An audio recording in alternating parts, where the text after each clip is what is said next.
So, and white people are like, they're white Jamaicans. And growing up, I experienced something, but I didn't know what it was or why it was this way.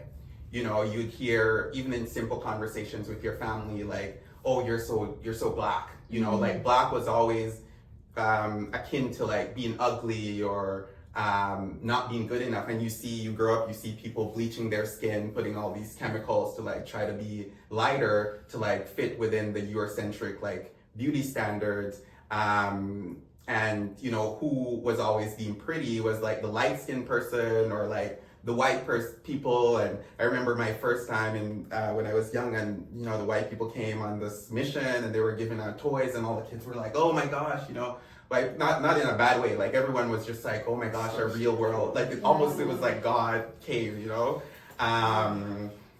So I think understanding that, and then going into high school and learning history and then sociology, and then and then you realize, okay, the legacy, like when slaves came to Jamaica, they had to assimilate. They had to what they go through this process called seasoning, where they had to they were eradicated of their culture.